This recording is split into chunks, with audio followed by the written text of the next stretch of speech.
അപ്പോൾ പിതാവ് പറഞ്ഞ പോലെ ഒരു 6-7 ദിവസം മുമ്പ് എന്നെ പിതാവ് വിളിച്ചു, CBCI വിളിച്ചു.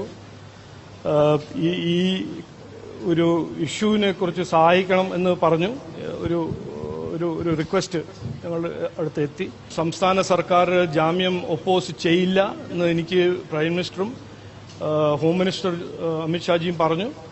ഇന്നലെ അദ്ദേഹം ഓപ്പോസിഷൻ MPസിനോടും അത് തന്നെ പറഞ്ഞിട്ടുണ്ട്. ഇതൊരു പ്രോസസ്സാണ്, ആ പ്രോസസ്സ് നടക്കട്ടെ. എനിക്ക് പറയാനുള്ളത്, ഞാൻ ഇന്നലെയും പറഞ്ഞു, ഇതിനെ പൊളിറ്റിസൈസ് ചെയ്യാൻ പാടില്ല. ഞങ്ങൾ ഇത് രാഷ്ട്രീയമായിട്ട് കാണുന്നില്ല. ജനങ്ങൾ സഹായിക്കണമെന്ന് പറഞ്ഞാൽ പാർട്ടി ഇറങ്ങും, സഹായിക്കും. അത് മതം നോക്കിയിട്ടോ വോട്ട് നോക്കിയിട്ടോ രാഷ്ട്രീയം നോക്കിയിട്ടല്ല ഞങ്ങൾ അത് ചെയ്യുന്നത്. ഇതൊരു മിസ്അണ്ടർസ്റ്റാൻഡിംഗ് ആയിരുന്നു. അതിനെക്കുറിച്ച് ഞാൻ ഒരു 2 വാക്ക് പറഞ്ഞു നടന്നത്. ഛത്തീസ്ഗഡ്, ജാർഖണ്ഡ് ഇങ്ങനത്തെ സ്റ്റേറ്റ്സ് എല്ലാം കുറച്ചൊരു സെൻസിറ്റീവ് സ്റ്റേറ്റ്സ് ആണ്. ഈ കൺവേർഷനും ഈ ട്രാഫിക്കിങ്ങിനെ കുറിച്ച് ഒരു സെൻസിറ്റീവ് സ്റ്റേറ്റ്സ് ആണ്. അവിടെ ഛത്തീസ്ഗഡ് നമുക്ക് എല്ലാവർക്കും അറിയാം, 1967 അവിടെ പാസ് ചെയ്തൊരു ബില്ലുണ്ട്, ആന്റി കൺവേർഷൻ ബിൽ. അത് BJP വരുന്ന മുമ്പ്, BJP 1980 ഫോം ചെയ്തത്. അതൊരു പഴയ ബില്ലാണ്. അവിടെ അതൊരു നിയമമാണ്. അത് നിയമം പാലിക്കണം എന്നാണ് അവിടുത്തെ സർക്കാരിന്റെ ഒരു ആഗ്രഹം, അവരുടെ ഒരു റിക്വയർമെന്റ്. അതുകൊണ്ട് പിന്നെ private placement agencies regulation act പ്രകാരം അവിടുന്ന് പോകുന്ന കുട്ടികളോ ഒരു ജില്ലയിൽ നിന്ന് മറ്റേ ജില്ലയിൽ പോവുകയാണെങ്കിലും അവർ ആ പോർട്ടിൽ രജിസ്റ്റർ ചെയ്യണം. അത് കുറച്ചൊരു മിസ്അണ്ടർസ്റ്റാൻഡിംഗ് കൊണ്ട് നടന്നില്ല. അതുകൊണ്ടാണ് പോലീസ് ചെയ്തത്. ഇനി വരാൻ പോകുന്നത് ജുഡീഷ്യൽ പ്രോസസ്സ് വഴി അവർക്ക് ജാമ്യം നൽകുക. അത് ഞാൻ പറഞ്ഞ പോലെ സംസ്ഥാന സർക്കാർ അത് ജാമ്യം ഒപ്പോസ് ചെയ്യില്ല, പോലീസ് അത് ഒപ്പോസ് ചെയ്യില്ല എന്ന് ഇന്നലെ മിനിഞ്ഞാന്ന് നമ്മുടെ യൂണിയൻ ഹോം മിനിസ്റ്റർ പറഞ്ഞിട്ടുണ്ട്. അതുകൊണ്ട് എനിക്ക് വിശ്വാസമുണ്ട് ഇത് വേഗം നടക്കും. ഞാനൊരു എന്നോട് ടൈം ലൈൻ ഒന്നും ചോദിക്കരുത്. കാരണം നമ്മൾ മിനിഞ്ഞാന്ന് കണ്ടതാണ്, ഒരു ഡിസ്ട്രിക്ട് കോർട്ട്, സെഷൻസ് കോർട്ടിൽ പുറത്ത് ഈ ക്രൗഡെല്ലാം കണ്ടിട്ട് ജഡ്ജ് തന്നെ പറഞ്ഞു എനിക്ക് ഇതിന്റെ ജൂറിസ്ഡിക്ഷൻ ഇല്ല. അപ്പോ ഇത് ഒരു സെൻസിറ്റീവ് മാറ്റർ ആണെന്ന് ഞാൻ ഇന്നലെ അഭ്യർത്ഥിച്ചു, മിനിഞ്ഞാന്നും പറഞ്ഞു. ഇതിനെ രാഷ്ട്രീയ നാടകമായിട്ട് മാറ്റരുത്. ചിലവര് ഇവിടുന്ന് പോയിട്ട് അവിടെ ചെയ്യുന്നുണ്ട്, ജയിലിന്റെ മുമ്പ് പോയി നാടകം ചെയ്യുക. ഇതൊന്നും ഒരു ആവശ്യമില്ല. കന്യാസ്ത്രീമാരുടെ വിഷമങ്ങളും കഷ്ടങ്ങളും പരിഹരിക്കാൻ ഒരു നീതി, ഒരു നിയമപര ഒരു പ്രോസസ് ഉണ്ട്. അത് നടക്കണം. അതിനെ കോംപ്രമൈസ് ചെയ്യരുതെന്നാണ് ഞാൻ ഇന്നലെ മിനിഞ്ഞാന്ന് അഭ്യർത്ഥിച്ചത്. അത് മറ്റൊരു കേൾക്കുമെന്നാണ് ഞാൻ വിശ്വസിക്കുന്നത്. അല്ല, ഞാൻ കഴിയട്ടെ. അപ്പോൾ എനിക്ക് കോൺഫിഡൻസ് ഉണ്ട്. പിതാവിന് ഞാൻ വന്നത് ബ്രീഫ് ചെയ്യാനാണ്. പ്രൈം മിനിസ്റ്റർ പറഞ്ഞ ഉറപ്പും ഹോം മിനിസ്റ്റർ തന്ന ഉറപ്പിനെ കുറിച്ച് ബ്രീഫ് ചെയ്തു. ഇനി അത് അവർ വരുന്നവരെ ഞങ്ങൾ അവിടെ അവരുടെ ഒപ്പം കൂടെ ഉണ്ടാവുമെന്ന് ഞാൻ പറയാൻ ആഗ്രഹിക്കുന്നു. പറയുമ്പോഴും ഈ ഇരയാക്കപ്പെട്ട കുട്ടികൾ എന്ന് പറയുന്നവരെ ബജറംഗ് ദളിന്റെ പ്രവർത്തകർ നിർബന്ധിതമായിട്ട് ഇവർക്കെതിരെ മൊഴി കൊടുക്കാൻ ആവശ്യപ്പെട്ടു എന്ന് പറഞ്ഞ് ഇന്നലെ ദേശീയ മാധ്യമം വാർത്ത നൽകിയിട്ടുണ്ടായിരുന്നു. ഈ ബജറംഗ് ദൾ ഉൾപ്പെടെയുള്ള ഹിന്ദുത്വ ശക്തികളെ ഇത്തരത്തിൽ പ്രഷർ ചെയ്തപ്പോൾ നമ്മളെങ്ങനെയാണ് മിസ്അണ്ടർസ്റ്റാൻഡിംഗ് എന്ന് പറയാൻ പറ്റുക? അല്ലല്ല, അത് പോലീസാണല്ലോ അറസ്റ്റ് ചെയ്തത്, ബജറംഗ് ദൾ അല്ലല്ലോ അറസ്റ്റ് ചെയ്ത് ഞാൻ പറയുന്നത് മനസ്സിലാക്കും. ഇവിടെയും 2022 തൃശ്ശൂരില് നമ്മൾ ട്രാഫിക്കിങ്ങില് കേസ് നമ്മൾ കണ്ടിട്ടുണ്ടല്ലോ. ഇതൊരു പുതിയൊരു സംവിധാനമൊന്നുമല്ല, ഒരു പുതിയൊരു എഫർട്ടൊന്നുമല്ല. അവിടെ നീതിയുണ്ട്. നീതി നിയമങ്ങൾ അവിടെ നടപ്പിലാക്കണം, നിയമങ്ങൾ പാലിക്കണം. അവരുടെ റിക്വയർമെന്റ്. അതൊരു ഡെമോക്രാറ്റിക് സ്റ്റേറ്റ് അല്ലേ, അതാണ് ആഗ്രഹം. അവർ നിർബന്ധിക്കുന്നു. പോലീസ് അവരോട് ചോദിച്ചപ്പോൾ ഡോക്യുമെന്റേഷൻ ഈ പോർട്ടലിൽ ഇല്ല എന്ന് കണ്ടപ്പോൾ ഒരു കേസ് ഫയൽ ചെയ്തു, ഒരു നോൺ ബെയിലബിൾ കേസ് ഫയൽ ചെയ്തു. അത് അല്ല, ഇതിന്റെ ഞാനേ പോലീസിന്റെ നോക്കുന്നു. അല്ലല്ല, ഒരു മിനിറ്റ് ഞാൻ പറയട്ടെ. ഇതെല്ലാം ഒരു ജുഡീഷ്യൽ പ്രോസസ്സ് വഴി അവർ മുമ്പോട്ട് വെക്കും, അവരെ ലോയേഴ്സ് മുമ്പോട്ട് വെക്കും. നമ്മുടെ ഒരു ജുഡീഷ്യൽ പ്രോസസ്സിൽ ട്രസ്റ്റ് ചെയ്യണം.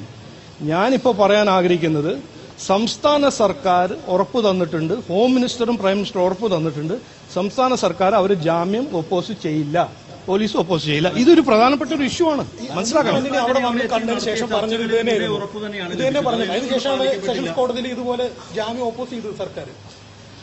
പാലിക്ക് പറ്റില്ല എന്ന് പറഞ്ഞാൽ ഞാൻ പറഞ്ഞില്ലേ, ഒരു സെഷൻ കോർട്ടിൽ അപ്പീൽ പോയപ്പോൾ ആ സെഷൻസ് കോർട്ടിൽ ഒരു ചർച്ചയും നടന്നില്ല. സെഷൻസ് കോർട്ടിന്റെ പുറത്ത് ഒരു മോബ് കളക്ട് ചെയ്തപ്പോൾ ഞാൻ മനസ്സിലാക്കുന്നത്, ഞാനൊരു എക്സ്പെർട്ടൊന്നുമല്ല, ജഡ്ജ് പറഞ്ഞു എനിക്ക് ഇതിനെക്കുറിച്ച് ഡിസ്കസ് ചെയ്യാൻ ജൂറിസ്ഡിക്ഷൻ ഇല്ല, മറ്റൊരു കോർട്ടിൽ പോകണം. അതുകൊണ്ട് ഇതുവരെ അറസ്റ്റ് ചെയ്ത് കഴിഞ്ഞിട്ട് ഇതുവരെ ആ അപ്പീലിന്റെ ഹിയറിംഗ് ഇതുവരെ നടന്നിട്ടില്ല.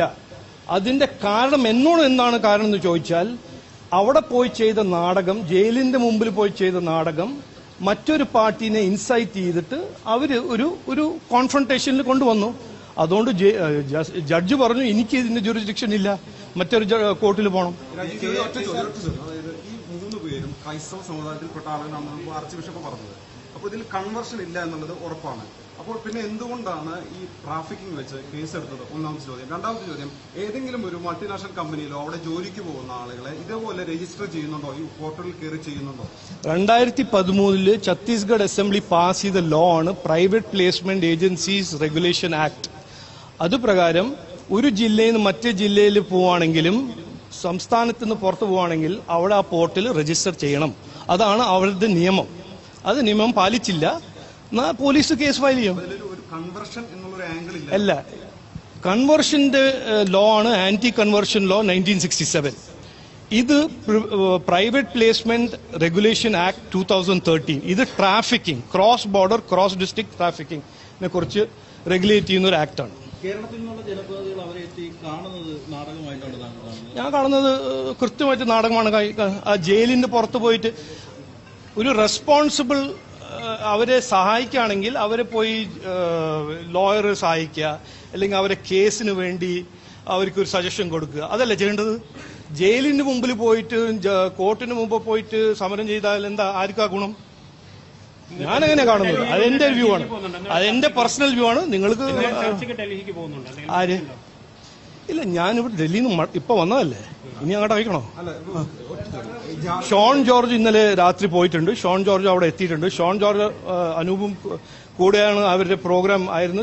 പക്ഷേ ഷോൺ ജോർജിന്റെ അച്ഛൻ PC ജോർജ് സാറിന് സുഖം ഉണ്ടായിരുന്നില്ല. അതുകൊണ്ട് ഇന്നലെ ഷോൺ ജോർജ് അവിടെ പോയിട്ടുണ്ട്. വിഷയത്തിൽ ഇത്രയും ഇടപെട്ടല്ലോ, ഈ കന്യാസ്ത്രീകൾ ഈ മൂന്ന് യുവതികളെ എവിടേക്ക് കൊണ്ടുവരുന്നത്, എന്താണ് ഇതിൽ നിങ്ങൾക്ക് ബോധ്യപ്പെട്ട? ബജരംഗദൾ പറയുന്നത് ഞാനേ നോക്കൂ, ഞാൻ ഇങ്ങനെ, അത് നിങ്ങളുടെ ജോബാണ് ഇങ്ങനെ ഇൻവെസ്റ്റിഗേറ്റ് ചെയ്യാൻ. ഞാൻ എന്റെ ലക്ഷ്യം, ഞങ്ങളുടെ പാർട്ടിന്റെ ലക്ഷ്യം, സഭ ഞങ്ങളെ പറഞ്ഞ കാര്യങ്ങൾ ചെയ്യുക, അവർക്ക് ജാമ്യം ലഭിക്കുക, അതാണ് ഞങ്ങളുടെ ഏറ്റവും പ്രധാനപ്പെട്ട ലക്ഷ്യം. അതിന്റെ മുമ്പിൽ അതിന്റെ പിന്നിലും എന്താണ് അതിന്റെ ഡീറ്റെയിൽ ഇൻവെസ്റ്റിഗേഷനും ഞാൻ ചെയ്യാൻ പോകുന്നില്ല. എനിക്കും ഞങ്ങളുടെ സർക്കാർ, ഗവൺമെന്റ് ഓഫ് ഇന്ത്യക്കും ഞങ്ങളുടെ പാർട്ടിക്കും ഏറ്റവും പ്രധാനപ്പെട്ട ഒറ്റ ഒരു ലക്ഷ്യമാണ് ഇവർക്ക് ജാമ്യം നൽകുക. അവർ ഈ കോർട്ട് പ്രോസസ്സിൽ നിന്ന് എങ്ങനെയെങ്കിലും പുറത്ത് ഇറങ്ങി മടങ്ങി വീട്ടിൽ വരിക. അതിനെക്കുറിച്ച് ഞാൻ വലിയ എക്സ്പേർട്ട് ഒന്നുമല്ല. അതിനുവേണ്ടി കോൺഗ്രസ്സുകാരുണ്ടല്ലോ. ഞാൻ നോക്കൂ, ഇതെല്ലാം നിങ്ങൾ വെറുതെ തെറ്റിദ്ധാരണ ഒന്നും ഉണ്ടാക്കരുത്. ഞാൻ ആര് എന്നെ വിളിച്ചാലും, ഏത് സമുദായം ആരാണെങ്കിലും ഞങ്ങൾ അവർക്ക് വേണ്ടി സഹായം ചെയ്യുന്നൊരു പാർട്ടിയാണ്. അത് ഞങ്ങളുടെ DNA ആണ്. അപ്പോ എല്ലാവരും ഇതിനെക്കുറിച്ച് രാഷ്ട്രീയ പ്രിസമിൽ കൂടെ നോക്കേണ്ട ആവശ്യമില്ല. അത് ഞങ്ങൾ അങ്ങനെയല്ല കാണുന്നത്. ഇനിയിപ്പോ നാളെ നിങ്ങൾ എന്നോട് വിളിച്ച് ചോദിച്ചാൽ നിങ്ങളെ സഹായിക്കും. ഈ ക്രൈസ്തവ സഭകളും സഭാ നേതാക്കളും പറയുന്നത് ഇതൊരു ഒറ്റപ്പെട്ട സംഭവമല്ല, മുൻകാലങ്ങളിൽ നടന്നിട്ടുണ്ട്, ഇനിയും അത് ആവർത്തിക്കുമെന്നുള്ളതാണ്. നോക്കൂ, ആശങ്കകൾ എങ്ങനെയാണ്? ഈ 140 കോടി ജനങ്ങൾ ഉള്ളൊരു രാജ്യത്തിൽ ക്രൈം ഉണ്ടാവുന്നില്ല എന്ന് ഞാൻ പറയുന്നില്ല. അങ്ങനെ ഒരു സർട്ടിഫിക്കറ്റ് ആരും കൊടുക്കുന്നില്ല. അതിങ്ങനെ നടക്കും. നമ്മളിപ്പോ 22 ഇവിടെ തൃശ്ശൂർ റെയിൽവേ സ്റ്റേഷനിൽ കണ്ടില്ലേ ട്രാഫിക്കിംഗ്. അപ്പോ അതെല്ലാം നടക്കുന്ന കാര്യങ്ങളാണ്. അതിനല്ലേ നമ്മൾ നിയമങ്ങൾ ഉണ്ടാക്കുന്നത്. എല്ലാ സ്റ്റേറ്റ് നിയമങ്ങൾ ഉണ്ടാക്കുന്നു, അവരുടെ പോലീസ് എൻഫോഴ്സ് ചെയ്യുന്നു. ഓക്കെ.